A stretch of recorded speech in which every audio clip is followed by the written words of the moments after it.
Corona virus एक खतरनाक महामारी है जिसने बच्चों से लेकर बड़ों तक को अपनी चपेट में ले लिया है। बड़े तो फिर भी इसके लक्षण आने पर ट्रीटमेंट लेना शुरू कर देते हैं, लेकिन छोटे बच्चे तो बोलकर बता भी नहीं पाते। वहीं इंटरनेट पर इससे जुड़ी सटीक जानकारियां मौजूद भी नहीं है। एम्स के फॉर्मर डॉक्टर अभिव्यक्त अग्रवाल ने कोरोना वायरस को लेकर छोटे बच्चों पर इसके असर को बेहद शानदार तरीके से समझाया है। हेलो फ्रेंड्स, मैं डॉक्टर अभिव्यक्त अग्रवाल। मैं एक सीनियर शिशु रोग विशेषज्ञ एवं एलर्जी विशेषज्ञ हूँ। पिछले कुछ दिनों में बहुत सारे कोविड से ग्रसित बच्चे या कोविड के संपर्क में आए बच्चों का होम आइसोलेशन या भर्ती करके इलाज करने का अनुभव प्राप्त हुआ। साथ ही साथ में बहुत सारे जो रिसर्च हुई है दुनिया में, उन पर आधारित ये वीडियो है। कुछ गलतफहमियां दूर करने के लिए बच्चों से संबंधित, आपको उनकी डायग्नोसिस, इलाज और खतरों के संबंधित में बताने के लिए। और इंटरनेट पर मैंने देखा कि बच्चों के लिए कोविड से संबंधित जानकारी अच्छी नहीं है, खासकर वीडियो तो बिल्कुल भी नहीं है। तो यदि अच्छा लगे तो इसे औरों तक ज़रूर पहुंचाना।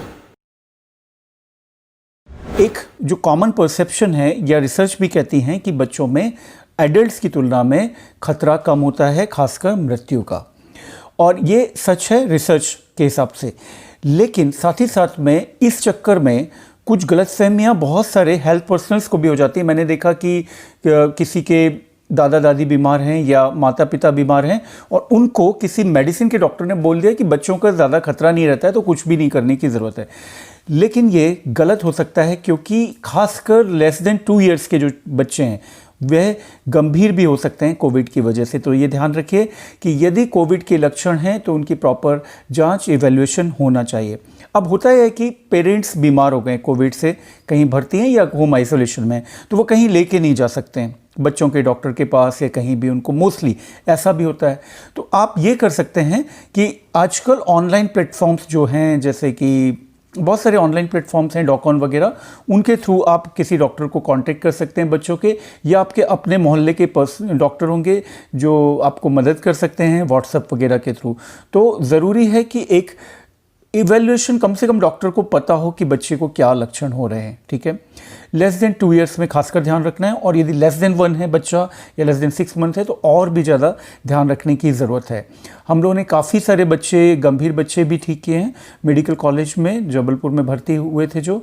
लेकिन साथ ही साथ में हमने 2 बच्चे खोए भी हैं जो कि अत्यधिक गंभीर हालत में लाए गए थे।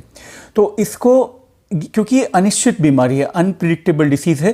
पहले तो ये बता दूं कि अब ये लाइलाज बीमारी है, ये नहीं कहा जाना चाहिए कोविड, क्योंकि ठीक है बहुत ही इफेक्टिव एंटीवायरल नहीं है कोई, लेकिन बहुत सारे सपोर्टिव ट्रीटमेंट से बहुत सारे लोगों की जान बच रही है, बहुत सारे लोगों की। इवन अब तो हाई रिस्क कैटेगरी में जो लोग हैं उनकी भी जान बचाई जा सक रही है, क्योंकि जो हैप्पी हाइपोक्सिया जो आपने सुना था पहले, जब शुरू में वुहान वगैरह में हुआ, उसके 2-3 महीने तक तो यही लोगों को समझने में लग गया कि लोग हाइपोक्सिक हो जाते हैं और पता नहीं चलता, और इस वजह से बहुत गंभीर हालत में आईसीयू में पहुँचते हैं या डेथ होकर पहुंचते हैं। तो उसको अब घर घर में मॉनिटरिंग लोग पल्स ऑक्सीमीटर के थ्रू कर रहे हैं। पल्स ऑक्सीमीटर एक छोटी सी डिवाइस जो 500 से 2000 रुपये के बीच में अब मिलने लगी हैं, सस्ती हो गई हैं और घर घर में उपलब्ध हो सकती हैं, तो वो लोग करने लगे। तो इस वजह से इसको लाइलाज नहीं कहा जाएगा। साथ में सीटी स्कैन जैसे जो टूल्स आ गए हैं जिससे हम अर्ली न्यूमोनिया तो नहीं हो रहा वह समझ सकते हैं। तो अर्ली डिटेक्शन बहुत इंपॉर्टेंट हो गया। फिर एंटीवायरल ड्रग्स जो आई हैं रेमडेसिविर जैसी, वह भी डेफिनेटली इफेक्टिव है, बहुत सारे रिसर्च आर्टिकल्स में दिख रहा है, हालांकि अर्ली स्टेजेस में इफेक्टिव है जब वायरल रेप्लिकेशन हो रहा हो। तो इसको लाइलाज नहीं कह सकते। फिर स्टेरॉइड जो डेक्सामेथासोन, हम अर्ली साइटोकाइन स्टॉर्म जो होता है जो बच्चों में भी हो सकता है, साइटोकाइन स्टॉर्म को जल्दी समझने के हमारे पास ब्लड टेस्ट आ गए हैं जो पहले ये नहीं थे। पहले आप यदि शुरुआत के 3-4 महीने तो अंडरस्टैंडिंग ही नहीं थी कि कोविड में डेथ होती क्यों है। जो ब्लड क्लॉट्स होते हैं उनके खिलाफ जो ड्रग्स आई और ये पैथोलॉजी समझे हम तो कि क्यों होती है डेथ, तो इसकी वजह से अब ये लाइलाज नहीं रह गई है। हालांकि और बेहतर ट्रीटमेंट ऑप्शंस जो कि भर्ती ही ना करना पड़े या डेथ के रिस्क को बिल्कुल ही ख़त्म कर सके, इसकी अभी ज़रूरत और होगी। बट बहुत हद तक ये लाइलाज शब्द अब इसमें कोविड में यूज़ नहीं होना चाहिए। बच्चों में कई बार कोई सिम्टम नहीं हो सकते हैं और बच्चे बिना सिम्टम के कोविड होकर ठीक हो सकते हैं, इसकी संभावना भी है। ठीक है, जैसे बड़े भी होते हैं।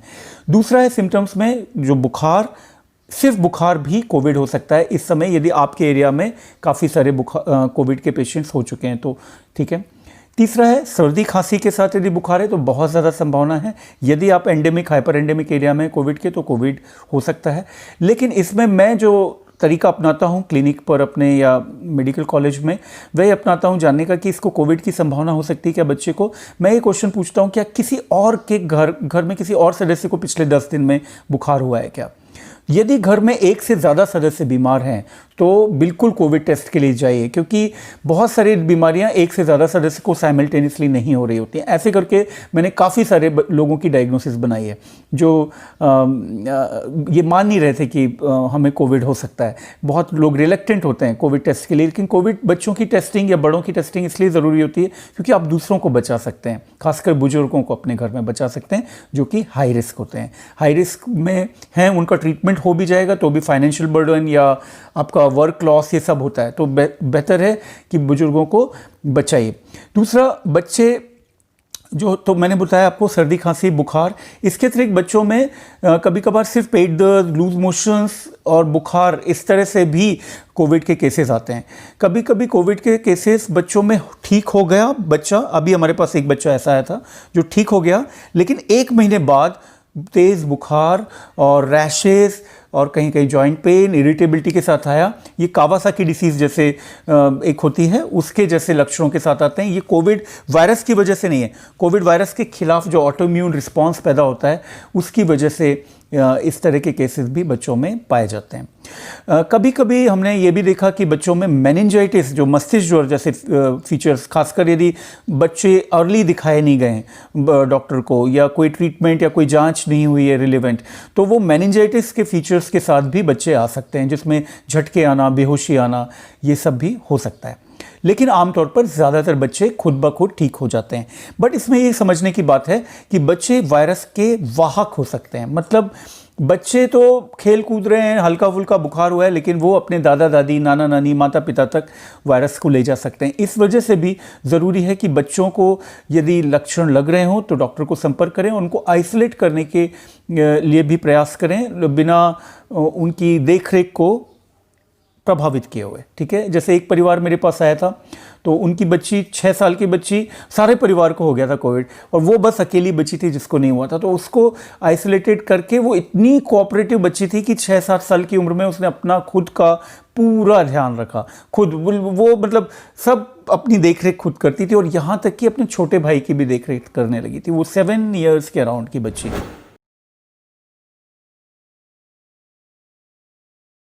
कभी कभी ऐसा होता है कि कोविड पॉजिटिव मदर है और बच्चे के साथ ही रखना ज़रूरी है, खासकर डिलीवरी के बाद न्यूबॉर्न। तो ऐसे करके हम लोगों ने बहुत सारे बच्चों को देखा है, करीब 45 बच्चों को, जहाँ पर माँ पॉजिटिव थी और न्यूबॉर्न जो है उसको हम कैसे केयर करें। तो उसमें हम ये अपनाते हैं कि माँ का दूध बंद नहीं करना है, माँ का दूध चालू रखना है, लेकिन माँ दूध पिलाते समय मास्क पहनेगी और दूध पिलाने के बाद बच्चे को एक अलग कॉट में रख दिया जाएगा। ठीक है, ये मेन प्रिकॉशन है और इम्पॉर्टेंट है कि माँ का दूध दिया जाए, क्योंकि ब्रेस्ट मिल्क में ये वायरस आता भी हो तो बहुत लो कॉन्सेंट्रेशन में शायद होता हो। अभी प्रॉपर रिसर्च नहीं है, फिलहाल के कॉन्सेंसस ये है कि ब्रेस्ट मिल्क देना है। दूसरा, वर्टिकल ट्रांसमिशन भी कुछ केसेस में मिला है लेकिन बहुत सारों में नहीं मिला। वर्टिकल ट्रांसमिशन का अर्थ है कि जच्चा से बच्चा में आना डिलीवरी के समय। ओके, तो न्यूबॉर्न्स हमारे ज़्यादातर निगेटिव आए और जो 5 पॉजिटिव आए थे वो भी ठीक हो गए थे। डायग्नोसिस में आपको PCR RT टेस्ट करना होता है जो नाक से होता है। रैपिड टेस्ट मुश्किल होगा, बच्चे मुंह नहीं खोलेंगे प्रॉपर, थोड़ा तकलीफ दे होता है और उतना रिलायबल भी नहीं होता है, तो बेस्ट है RT PCR कर लें।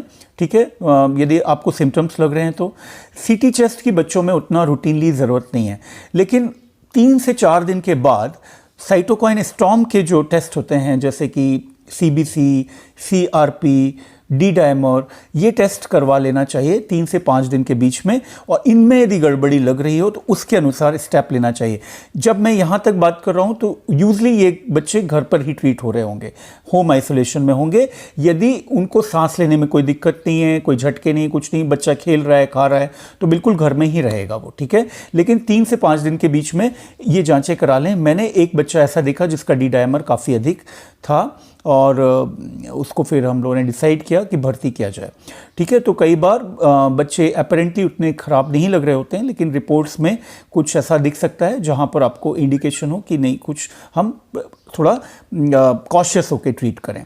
दूसरा, चेस्ट एक्सरे भी आप कर सकते हैं 4 से 5 दिन के बाद। सीटी चेस्ट 12 साल से छोटे बच्चों में उतना ज़रूरत नहीं है, हाँ, लेकिन उनको यदि बहुत खांसी हो या सांस में दिक्कत हो तो इसकी ज़रूरत हो सकती है।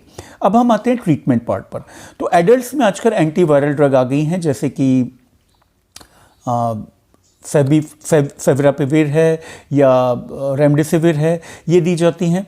लेकिन बच्चों में अभी एंटीवायरल ड्रग्स का अप्रूवल नहीं है, ठीक है, खासकर लेस देन 12 ईयर्स की एज में। लेकिन एक्सेप्शनल सर्कमस्टेंसेस में डॉक्टर को यदि लग रहा है कि ये 100% कोविड है ही और उसको निमोनिया वगैरह डेवलप हो रहा है तो, और अर्ली वायरल रेप्लिकेशन फेज में है, तो रेमडेसिविर जैसी दवाओं का प्रयोग डॉक्टर के स्वविवेक पर डॉक्टर्स कर सकते हैं, हालांकि इसका अप्रूवल नहीं है। तो क्या करना है ट्रीटमेंट पे? होम आइसोलेशन में है बच्चा तो जस्ट सपोर्टिव ट्रीटमेंट है, जैसे फीवर है तो पैरास्टामोल है।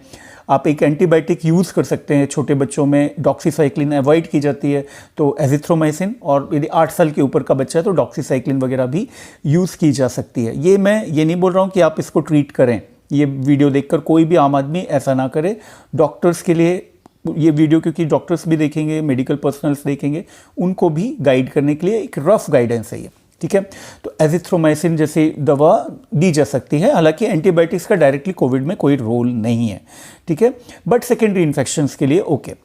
दूसरा, आइवरमेक्टिन जो टैबलेट दी जाती है एडल्ट्स में, वो बच्चों में भी यूज़ की जा सकती है, काफ़ी हद तक सेफ है, 5 डेज़ के लिए दी जा सकती है। डोजिंग डॉक्टर आपके वेट के हिसाब से बच्चे के तय करेंगे, ठीक है।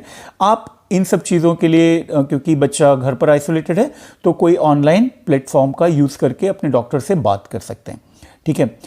इसके अतिरिक्त vitamin C, zinc, calcium, vitamin D, ये जो दिया जाता है, इसमें कोई हर्ज नहीं, दिया जाए। बहुत छोटे बच्चों को भाप वगैरह देना रिस्की हो सकता है, बहुत संभल कर दें यदि देना भी है तो, क्योंकि जल कर भी आते हैं बच्चे, और कई बार लोग सोचते हैं सिर्फ गर्म पानी से जलेंगे, डायरेक्ट स्टीम से जल जाते हैं बच्चे, और फिर बहुत गिल्ट होता है पेरेंट्स को, ठीक है।